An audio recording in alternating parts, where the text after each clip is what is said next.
Subscribe now and press the bell icon. Never miss an update. चलिए, GS मस्ती YouTube पर आपका स्वागत।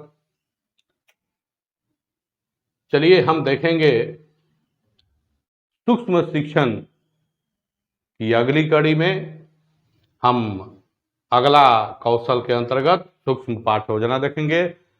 सर्वप्रथम आप प्रेरणा लें। जो भारत के लिए नीरज चोपड़ा गोल्ड मेडल लाए हुए हैं वे प्रेरणा के स्रोत हैं। मैं ऐसे सपूतों का हार्दिक अभिनंदन करता हूं जो देश के लिए जीते हैं, जो देश को प्रेरणा देते हैं। तो आप ऐसे नवयुवकों, ऐसे नवयुवक, ऐसे व्यक्तियों से, ऐसे वीरों से, ऐसे सपूतों से, ऐसे देशभक्तों से आप प्रेरणा लें। जहां भी जिस कार्य में आप लगे हुए हैं उसको मन से करें। कहने का तात्पर्य यह है कि जिस कार्य को आप कर रहे हैं, अगर आप अध्ययन कर रहे हैं तो पूरे मन से करें, ठीक है। नहीं तो आधी अधूरी जो तैयारी असफलता को दावत देती है। इसलिए आप प्रेरणा लें उनसे। तो चलिए हम आते हैं सूक्ष्म पाठ्य योजना के अंतर्गत। अगला जो कौशल हम देखेंगे उद्दीपन परिवर्तन कौशल। उद्दीपन परिवर्तन जो पिछले वीडियो में हमने स्पष्ट कर दिया है, हम जानते हैं, आप पूरी तरह से समझ चुके हैं। तो उद्दीपन परिवर्तन जिसमें हाव भाव, मुख मुद्रा, चेहरा, मुस्कुराना, ये सारे चीजें शामिल है, इसको उद्दीपन परिवर्तन कहते हैं। तो ये विषय होगा हमारा सामाजिक विज्ञान, उप विषय नागरिक शास्त्र, प्रकरण है मौलिक अधिकार और कौशल उद्दीपन परिवर्तन को देखेंगे हम। तो ये छात्राध्यापक कार्य, छात्र कार्य और घटक हम प्रस्तुत करेंगे इसको। तो सबसे पहले है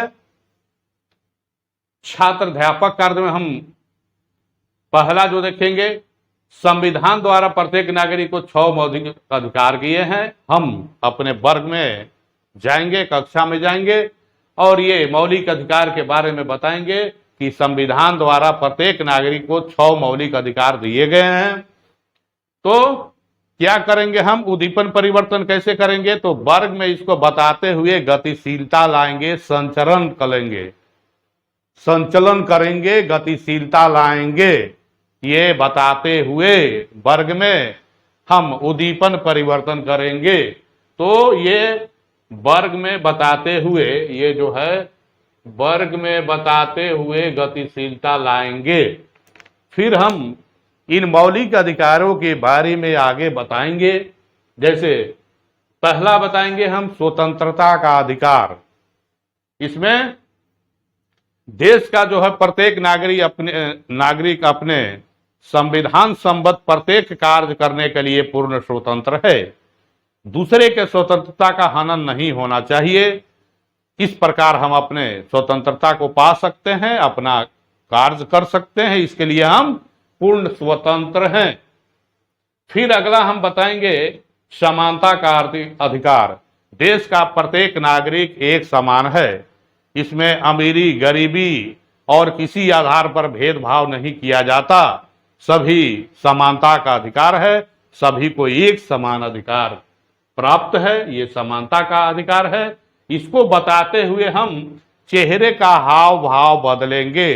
क्योंकि हम उद्दीपन परिवर्तन कौशल का प्रयोग कर रहे हैं, तो हम चेहरे का जो हाव भाव है, जैसे ऐसे ऐसे ऐसे या जैसे भी हाव भाव को हम बदलें, चेहरे के हाव भाव को बदलेंगे। अब क्या करेंगे आगे?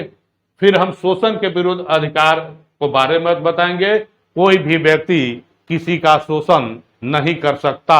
अगर ऐसा करता है तो संविधान विरुद्ध कार्य वह करता है, संविधान द्वारा जो है दंडित किया जा सकता है। तो ये शोषण के विरुद्ध अधिकार के बारे में बताएंगे। फिर अगला है धार्मिक स्वतंत्रता का अधिकार।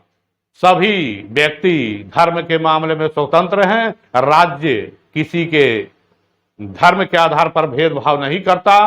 ये देश जो है एक धर्मनिरपेक्ष राज्य है।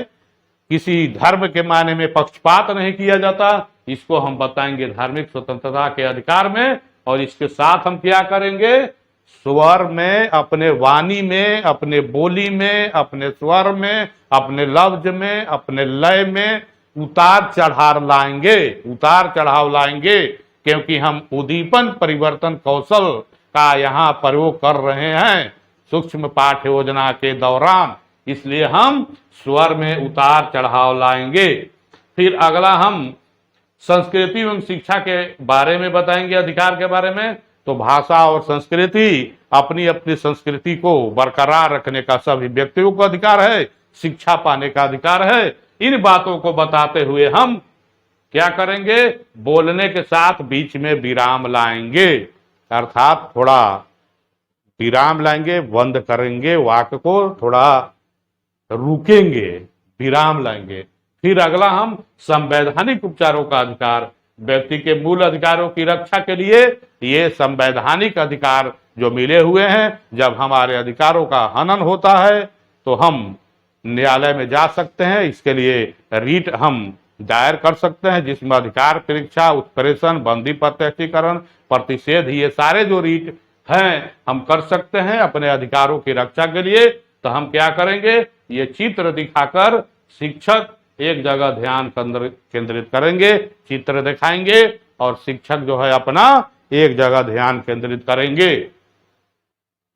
अब क्या है, इसमें जो है ध्यान पूर्वक यहाँ सुनेंगे छात्र, छात्र मुख्य बिंदु को नोट करेंगे, फिर छात्र प्रश्न पूछेंगे और लिखेंगे, यहाँ यथासंभव प्रश्नों का उत्तर देंगे, छात्रों में जानने की उत्सुकता बढ़ेगी, ये छात्र कार्य अपना करेंगे ये टीचिंग के दौरान। अब ये घटक इसका है, ये जो घटक है 1 2 3 4 5 6, यही घटक ये है, यही वाला घटक ये है। 1 तो ये घटक, 2 ये घटक, 3 ये घटक, 5 ये घटक, 6 ये घटक, 1 ये घटक, 2 ये घटक, 6 ये घटक, 3 ये, 6 ये, 4 ये, 1 ये घटक, 2 ये घटक, 5 ये घटक, 6 ये घटक, 4 2 3 4 इसी में से घटक है। इसके बाद चलेंगे हम अवलोकन तालिका में। अवलोकन तालिका में हम घटक 1 का प्रयोग किए हुए हैं, अर्थात हम अपनी टीचिंग के दौरान जो है संचलन किए हैं, गतिशीलता लाए हैं, तो घटक 1 का प्रयोग हुआ है। 2 घटक का हाव भाव, इसका भी प्रयोग हम किए हैं, स्वर परिवर्तन का भी, केंद्रण का भी, क्रिया परिवर्तन का भी और विराम का भी, ये सभी जो है घटक का प्रयोग हमने अच्छी तरह से टीचिंग के दौरान किया, सूक्ष्म शिक्षा योजना के दौरान, तो ये वांछनीय था। अब देखिए प्रयुक्त घटक, ये घटक 1 जो है 4 बार प्रयोग हुआ है। देखिए घटक 1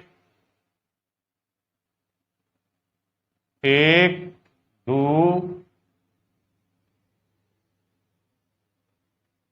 प्रयुक्त घटक, एक घटक जो है 4 बार, एक जो घटक है 4 बार प्रयोग हुआ है। तो देखिए 1 2 3 4।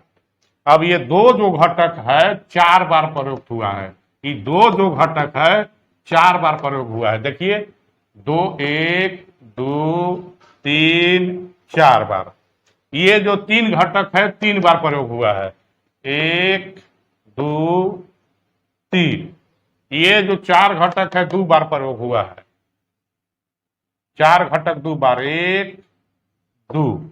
ये जो 5 घटक है 3 बार प्रयोग हुआ है, तो 1 2 3।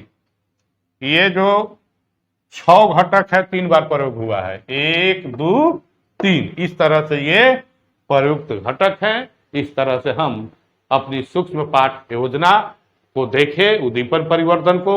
अब हम अगले कौशल के अंतर्गत सूक्ष्म पाठ योजना को देखेंगे। आप लाइक, सब्सक्राइब और शेयर जरूर करें, ताकि हमारे दूसरे जो व्यक्ति भी हैं इसको देख सकें, लाभ प्राप्त कर सकें। जय हिंद।